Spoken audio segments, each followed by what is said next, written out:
And so now, without any further ado, I welcome to the stage our filmmaker for today, Ungar-Sargon.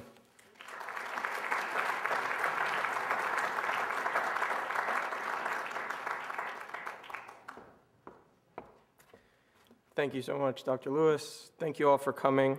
When Dr. Hal Lewis told me that the original version of this film was a little too long for this format and that what we needed was a 60-minute version, my immediate emotional reaction was, "You mean you want me to cut my baby?"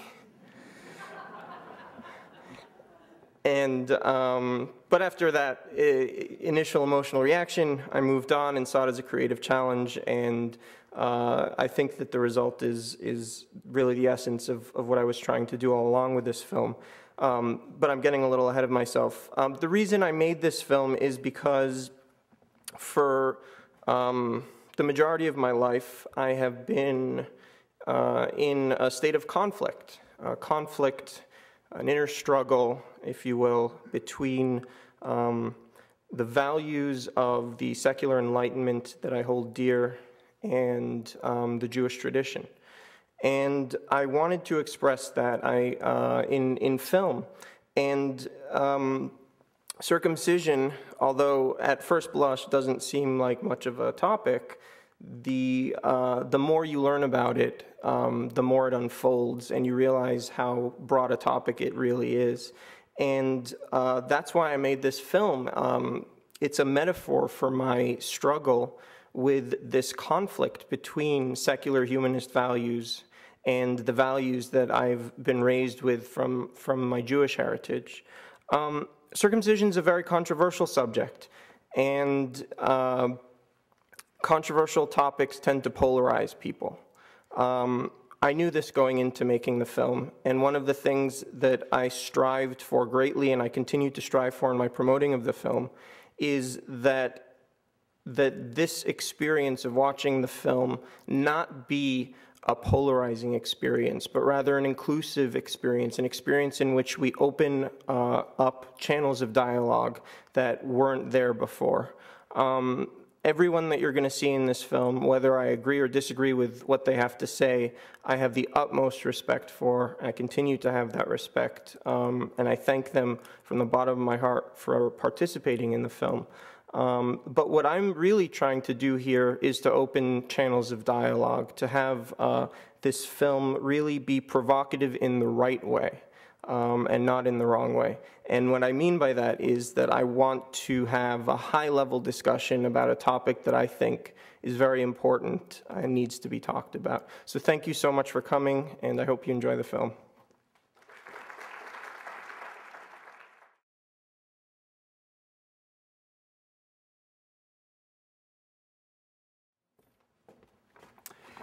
I am Bill Barrows, and first I want to thank Spertus Institute and particularly the Tulsky family for sponsoring this event and for inviting me to address you to be part of the dialogue on the special subject of circumcision. There are two general points of view that I can react to for this movie on, the religious and the medical. I've been in pediatrics for 27 years and been in private practice since 1983. In 1990, I became a certified mohel and have performed over 750 ceremonies for families in the Chicagoland area since then. Since we have the religious experts here, I will limit my remarks to the medical pros and cons of newborn circumcision, and I'll say up front that I believe that the science behind the circumcision favors it being done, and as a pediatrician, I believe it makes most sense to do as a newborn. First, what I'd like to do is review some of the risks and the benefits, both of doing a circumcision and not. So in the first category, the risks associated with doing a circumcision, there are general 5 categories. The first one is pain, bleeding, infection, cost, and psychological effects. To talk about pain first, I suppose, makes everybody feel more comfortable. I'm sure that most of you have been to a bris. If not, you've certainly seen several here tonight. The brief moment that we talk about the pain, if you will, is very brief. It's less than 2 minutes, And I dare say that most of us have experienced changing a diaper, and kids scream just about as much for a dirty pair of pants as they do for a circumcision. Typically, when I do a circumcision, within 30 seconds of finishing, the child is in their parent's arm and comfortable and looking around. Bleeding, 1 or 2 or 3 drops of blood is the usual, so this is not a significant amount. In fact, I dare say the PKU test that's done on all newborns is actually more blood than we get from a circumcision.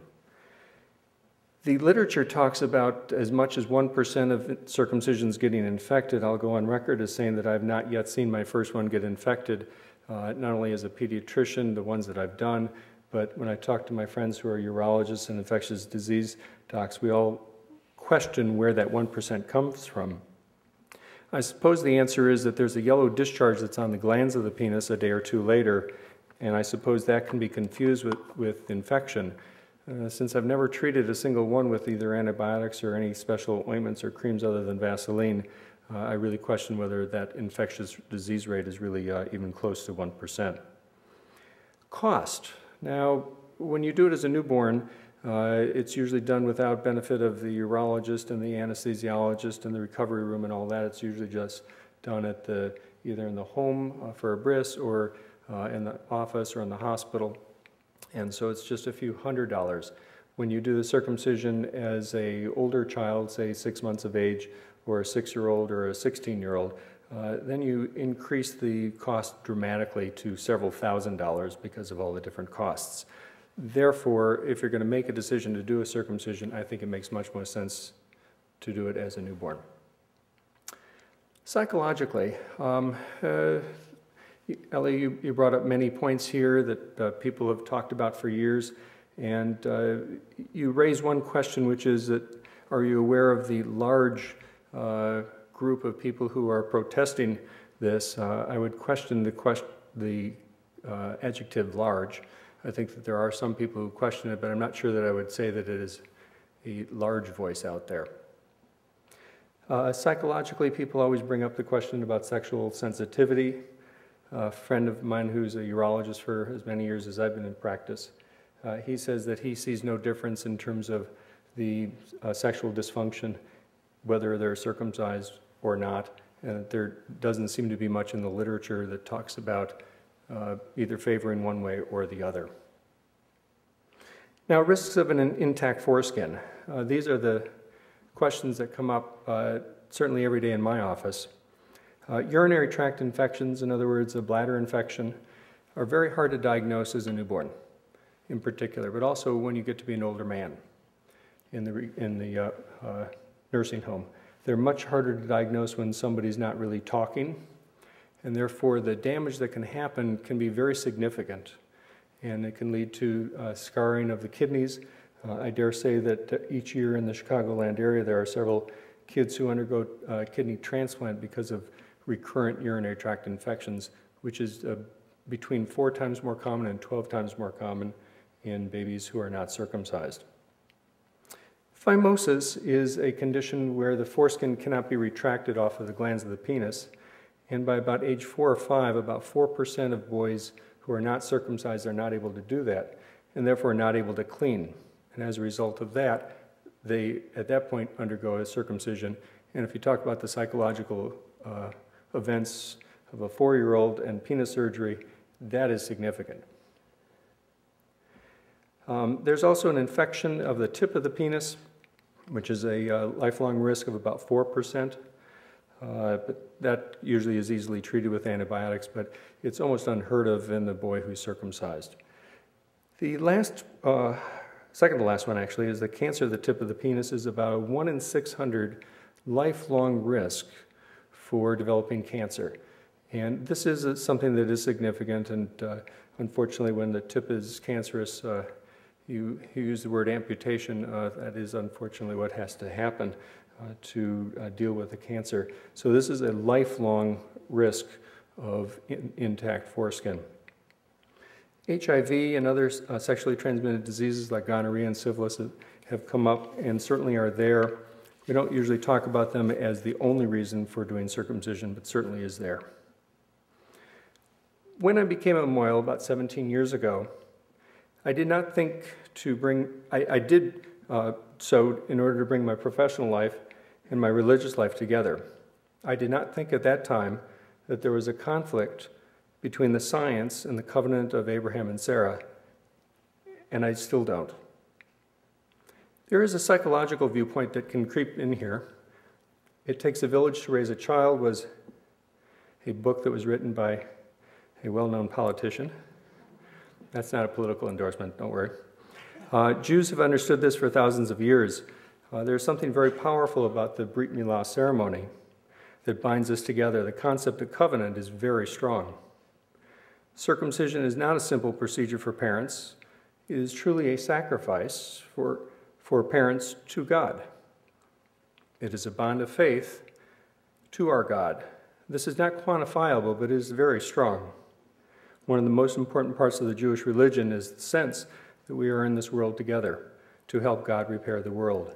Bonding family and friends together in a ritual is powerful and I believe still very important. Perhaps the sense of community belonging to a group is why it is so important a tradition. One has to ask, would it be as strong, as the rabbi in the documentary said, if we were to cut off our ear? The penis obviously is the representation of life everlasting. I suppose no pain, no gain could also describe circumcision too. Why not just say a few prayers and call it quits? One could argue that when you sacrifice less, you get less. In a world that can be so alienating, it's nice to feel like you belong. Please remember that some of the perspectives that were here on film are just single points of view, as mine is just a single point of view. Many of them in the film actually do not represent the mainstream of U.S. medicine. The facts presented at the end may speak volumes. I had a professor in college who once said that tourists were famous for picking restaurants. They may not have picked the best restaurant, but they also wouldn't have picked the lousy one. And so too, the 1 million circumcisions per year are a large number of people to convince that medically it's not needed. Pro-circumcision folks are usually not rabble-rousers. However, the converse is not true. As Cy Sims is famous for saying here in Chicago, an educated consumer is our best customer. And so please take the time to read well-controlled scientific journals and to speak to people who do not have their own agenda, and let the science speak for itself. I leave you with a quote from our prayer book at Chicago Sinai Congregation. Gracious and merciful God, you have endowed us above all earthly creatures with a spark of your Spirit. We thank you for the gift of reason whereby we may search after knowledge and gain greater understanding of the forces of nature. Let us never misuse this gift to darken your light or defeat your sacred purposes. Amen.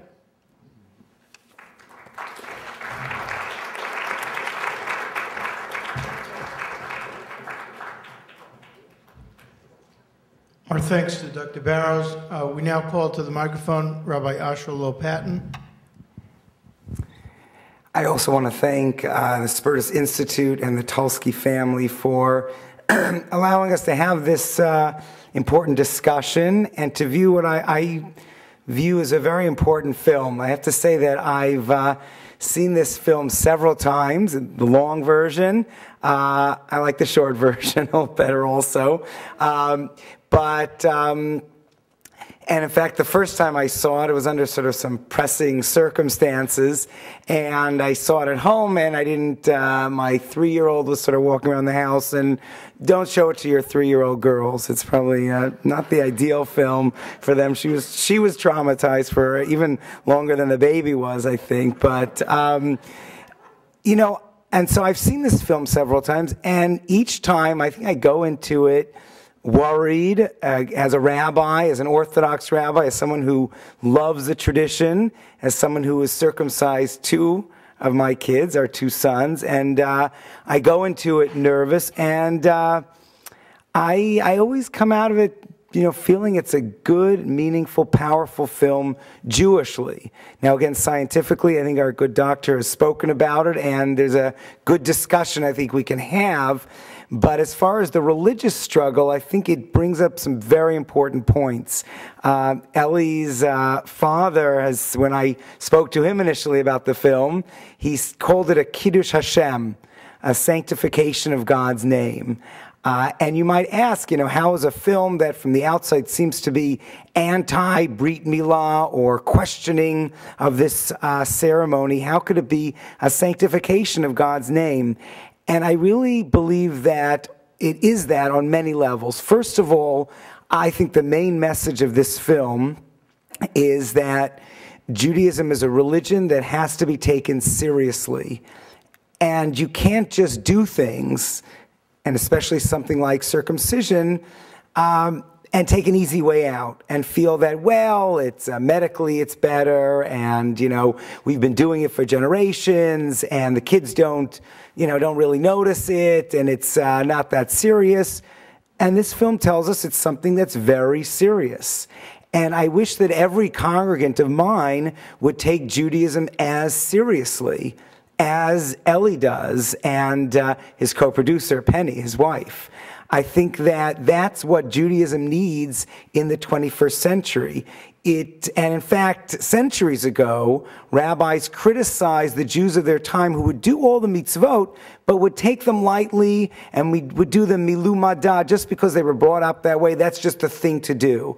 Well, I think a film like this tells us that when you practice Judaism, you have to practice it because you've thought about it, because you believe that it's meaningful in your life, not that you're always going to be able to justify it logically, but that it's something that you believe is the right thing to do, and that there aren't a lot of easy way outs for being a Jew, a practicing Jew today. I do disagree with the professor. I don't think that being Jewish is just sociological, or the restaurants that we like, or the way we vote, or those kind of things. If that's all Judaism is, then I think it will be lost in a few generations. I think Judaism is going to be around, and I think God's name is going to be sanctified by people who take the ceremonies and the rituals seriously and really think about them and ask, why am I doing them? And true, there is a risk, I think. You could say that when people think about the rituals of Judaism, they might say, this doesn't make any sense. Whether it's Brit Milah, whether it's Shabbat, depriving ourselves of delicious foods with kashrut, though there's great cafe down nearby, right here in the building.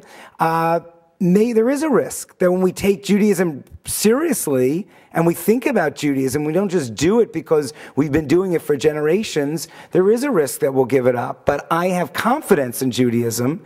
I have confidence in our tradition that we will do the right thing, that it's resilient, and that even with a struggle, an epic struggle that our producer has in this film, with being part of the 21st century, being an enlightened human being, and struggling with the tradition, even with that struggle, I think we'll arrive at a Judaism that is real and that sanctifies God's name. We're called Yisrael. We're called that person, Jacob, who struggled with God, and we need to do that, and we need to ask ourselves, what is the religion asking from us? And I don't think Rabbi Warch's answer is the perfect answer, because I don't find it abusive, but it definitely is something we have to take very seriously. I'm inspired by some of the people in this film, and I see some of them are in the room. I'm really thrilled to be here with them. But I hope, as a rabbi, that once they've done circumcision and gotten involved, that they would join a synagogue, that they would say that this is something we've done for generations, but we're going to take it seriously, and it's part of a package. And it's when we're going to do this to our child, it's not just going to be for scientific or for medical reasons, as compelling as they might be, and it's not just going to be because of expectations that others have for us. It's going to be because we're taking another step in taking our Judaism seriously, in taking God in our lives seriously. And I think that this film when people see it and think about it, can really bring God into people's lives, bring certainly that struggle with God and with the tradition into their lives, but hopefully turn circumcision back into Brit Milah, back into something that Abraham must have felt when he circumcised himself and his children, to really think about that this is not just something that's medical, but really is a step in the direction, a very difficult step, and even painful step, a step into the tradition and into really understanding what Judaism means and should mean for us. Thank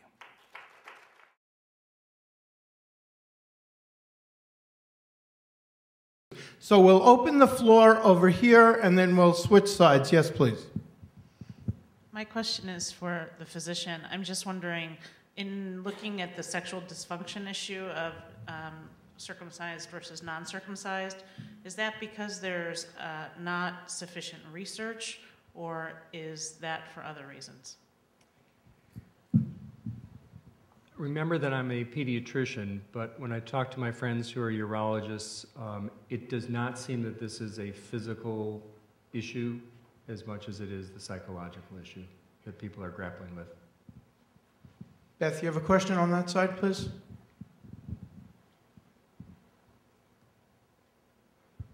I have 3 short questions. The first is for the filmmaker. Was your reason to make this film because you were angry at your father for circumcising you? That's the first question. The second is, can the rabbi talk about this controversy among Orthodox community of blood in the mouth and what's going on in New York, or why do they do that? And the third is, the last picture you had was something about Israel and the United States are the only countries that have high circumcision rates. Muslims circumcised. Why isn't Indonesia, Pakistan, Iran? I mean, aren't those like close to 100%? Okay, thanks. All right, I'll take those bookend questions, and then I'll pass it on to Rabbi Lopatin for your other question. No, I didn't make this film because I was angry at my father for circumcising me. I made this film because I wanted to open a dialogue about a really important issue that I think symbolizes an even larger important issue. The larger important issue being how you deal with situations in which modern secular Enlightenment ethics conflict with religious traditions when you consider both of them to be very important. Regarding the statistic at the end, I was very careful to say routine infant circumcision, and that's maybe a slight distinction there, but it's an important one. In Muslim countries, generally speaking, unless in certain urban areas there's Western medical influence, in general, we're talking about circumcision to boys as opposed to infants. The question about was addressed to me was about metzitza bapeh, which is mentioned in the Talmud, actually which is sort of drawing blood from the area of the circumcision, and is viewed in the Talmud not actually as part of the ritual, but as a sakana, an issue of health, actually from Talmudic times. That has been reinterpreted, actually, because of some medical purposes over, not even in this, over a century ago, as any kind of drawing blood. So even using a gauze pad, I remember my Rebbe, Rav Aaron Soloveitchik, they would just say, when there's gauze placed on that area after the circumcision, that is metzitza. Some people, there is a custom of metzitza bapeh that developed over the centuries of doing it with the mouth, and that's where it was dangerous. And again, there were problems over a century ago with herpes and with different STDs or diseases transmitted. And therefore, metzitza bapeh was developed using a pipette, a certain way of not directly having the mouth come in contact with the blood. But I think that's a very good question that you asked, because there's a case of where when the medicine or the medical knowledge changes and where there becomes develops a real consensus that there's an issue, that the healthy way of halacha responding is going back to the Talmud, going back to the sources and saying, hey, is this what our tradition is really asking from us? And frequently, like Metzitza Bapeh or Metzitza, this drawing the blood, it's saying, no, it's not asking the mohel to put his mouth on that area. It's just asking for recommending some drawing of blood. And I do think that when there's something in Judaism that bothers us and your autonomous self, that you owe to yourself to look back in halacha and to nudge the experts to research this. And I think there's a clear dialectic, and it's not only always going to be what we want or what we think is right, but there needs to be that dialectic. There has been that in Metzitza Bapeh, but unfortunately, it's been absent from certain parts of the Jewish community that are still risking the health of children to do Metzitza Bapeh, which I believe, and many rabbis believe, was never required by the Talmud. Panel, we have a question over here. Bill, you have one more comment on that? I would say that it is not only a risk for the newborn, but it is also a risk for the mohel, because they can get infectious diseases just as much as they can give infectious diseases. So, at least in the Reform community, that is not a practice that we do. Panel over here. I have a question for Rabbi LePatin. Inasmuch as the covenant is between the individual and God, inasmuch as the Torah says that Abraham was circumcised as an adult, inasmuch as non-Jewish converts who have not been circumcised, or who have been circumcised or not circumcised, are not forced to undergo circumcision, they just have to draw some blood, as far as I understand. Why wouldn't it be compatible with Judaism to allow a bar mitzvah boy to decide, or even older, to decide whether or not he wanted to be circumcised, and if that was too traumatic at that age, to just have some blood drawn? Wouldn't that be compatible? Traditionally, and even in the Torah itself, it's seen as, circumcision is seen as the obligation of the father for the household, and therefore Abraham was told not only to circumcise himself, but also to circumcise Ishmael, who, you're right, was was 13 at the time, traditionally, but he was responsible to circumcise Bnei Beito. So it's an obligation not only on the individual, which it is, but it's traditionally understood on to be an obligation for the head of the household, for the father, and really, I would say now for the couple, for their children. And not that different in a sense of the obligation of a parent to educate the children and to bring them up. And moreover, not unlike the obligation of a parent to give their children a safe and secure home life and upbringing. And so therefore, I think it is something that arguably, I think there is a logic to starting it very early in life and not waiting till the child is a bar mitzvah or is of that age. I understand the argument you can make, but traditionally it's always been seen that if a father cares for their child, this is what they will do. Now, again, I realize in the film there is causing some pain, but there's certainly a lot of pain caused by other things that you do, raising a child as a religious young man, and for women also as a religious young woman. And so this is a more physical physical mark, but there are other certainly psychological marks which we do for our children, which also last a lifetime. Beth, you have a question on that side? Yeah, this question is also for the rabbi, and it's a very fundamental biblical question. So the very basic story of Abraham and Isaac and God, it was important that Abraham be willing to harm his son, but in the end, God stepped in and prevented Isaac from being hurt. I'm not talking about the circumcision part, but how is that then not more symbolically important? That be the covenant, that you are willing, but that you don't have to because God saves the human life. Does that make sense? I think it's a very beautiful read of the tradition, and what I hope you do with that read, and we all do, and what I hope Ellie does, is go back and look at the Talmudic pieces on circumcision. Look at the Midrashim around circumcision and around Abraham. Look through the tradition and struggle with the tradition. I think we can come up with many beautiful interpretations, and from an Orthodox point of view, there is a system that we deal with this, and where we struggle and we argue, and there are many things, many understandings of the law within Orthodoxy have changed over time. Again, I believe the Torah was divinely given at Sinai, but it takes an infinite amount of generations to understand what God really wanted from us. So I hope that you use these understandings of the Torah to go back and come up with a halachic argument and a struggle.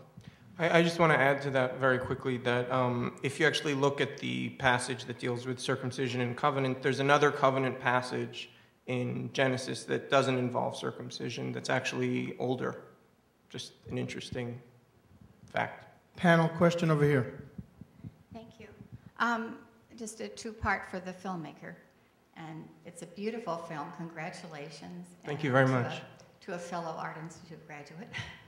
And you covered almost everything. There were two things that didn't come up. One is that if you look at how the human body is designed, the genitalia are the only part that is specialized for interaction. And the parts that are cut off in both women and men by the people of the book, by Jews, Muslims, and Coptic Christians, are the parts that start the interaction. They are very vital, not just for lubrication, but for positioning and graciousness and all kinds of other things. And so, seeing as how our bodies developed in tandem, as does happen in evolution, the bodies interacting, evolving in tandem, and these parts having all meaningful roles to play in the interaction they were designed for. Given that, given that, why is it not stressed that this covenant is between a kind of a exclusively male god of the people of the book, a kind of Hummer with a penis, who insists on this covenant with men that comes between the man and the woman, not just between the father and the son, but between the man and the woman. Yes, thank you for your question. One of the things I tried to do in the film was to be very aware of gender issues. The main circumciser in the film is a woman, which is interesting, I think, from a gender perspective. And sexuality, of course, has a lot to do with gender. And I mean, I tried to cover, circumcision is a huge topic. I said this at the beginning, and it really is. And I mean, it could take, a television series to cover all of the aspects of it. I tried to show some of the sort of sexual effects of circumcision, and I did my best at that. Beth, you have a question on that side? This is a question for the doctor. The gentleman who was in the film, portrayed in the film with the white hair and the signboard in front of the University of Chicago, he made a link between clitorectomy and circumcision. Can you speak to that? Because it seems to me that's a little bit far-fetched. And I was wondering if medically you could speak to it in a layman's language so that we could understand it. An unnecessary ouch. The clitorectomy is not scientifically been shown to be of any benefit whatsoever. And the medical society, at least here in America, strongly discourages it compared to the science that's in back of circumcision that does strongly favor circumcision. Could I just address that for 1 second?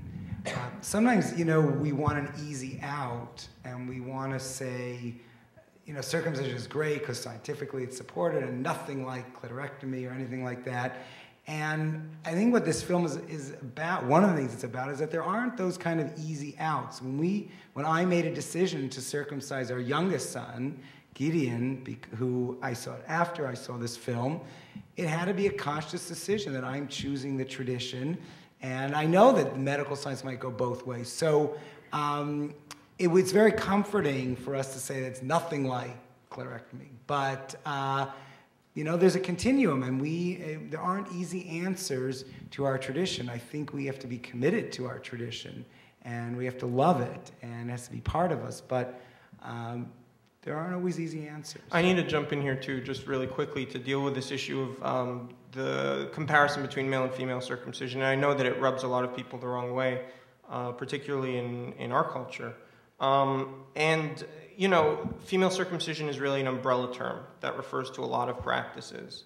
And the majority, actually, of female circumcisions are what's called type 1 in the World Health Organization's stratification of different kinds of female circumcision, and that's partial or total removal of the clitoris.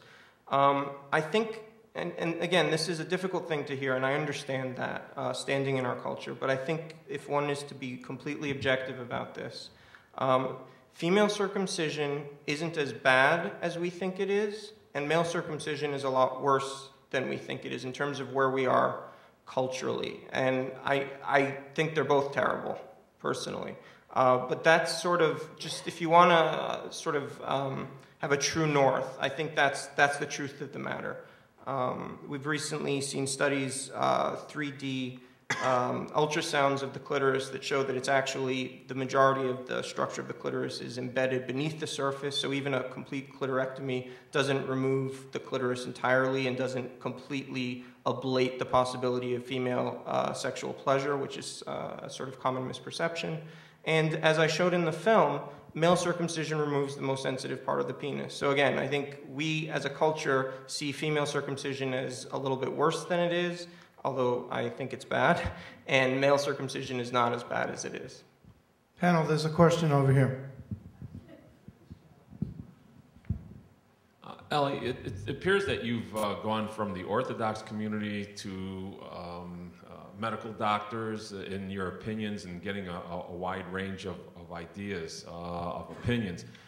You know, in the 1980s and 90s, many of the Russian immigrants came here, and many of the men, which I have been in contact with, have gone for circumcisions in the ages of any place from 15 to 40. I've not seen one of those people in the film, nor my question basically is, have you ever talked to any of the immigrants that have been circumcised between those periods of time? Maybe their opinions, because what I'm hearing you say is, I made this film, I have an opinion that circumcision is wrong.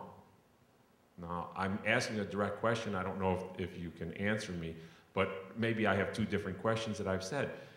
The variety of people that you talk to, they all have their various opinions, but men, speaking as a male, talking to other men who have had something like that occur in their adulthood, I've not seen you talk to any of these individuals. Have you had the experience of getting a little bit wider range of your audience that you've expressed here? Thank you for your question. That's an excellent question. Let me be 100% clear about what I think about circumcision. I think that infant circumcision is ethically wrong, and I don't see any way around that.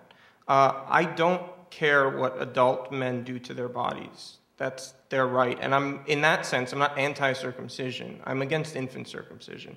I think people should be able to do just about whatever they want with their bodies.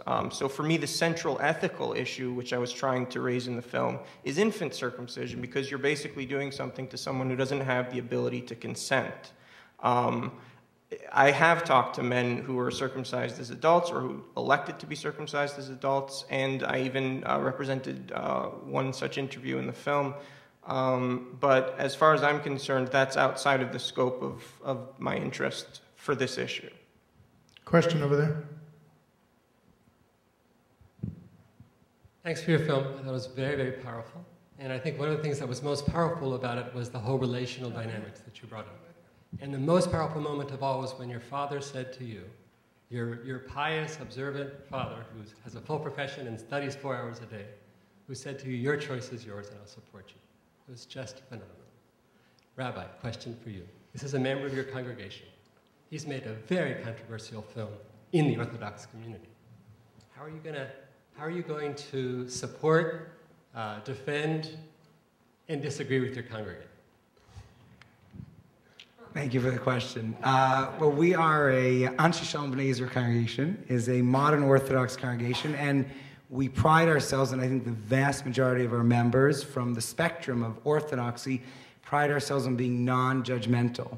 And that is, we welcome people, and we know Eli has his ideas, and even whether it's political, whether it's religious, and at our best moments, but I think at our true moments, we are non-judgmental. We love everyone that wants to come to our synagogue and grow Jewishly, and whatever direction they go in, whatever way they contend with the tradition is respected.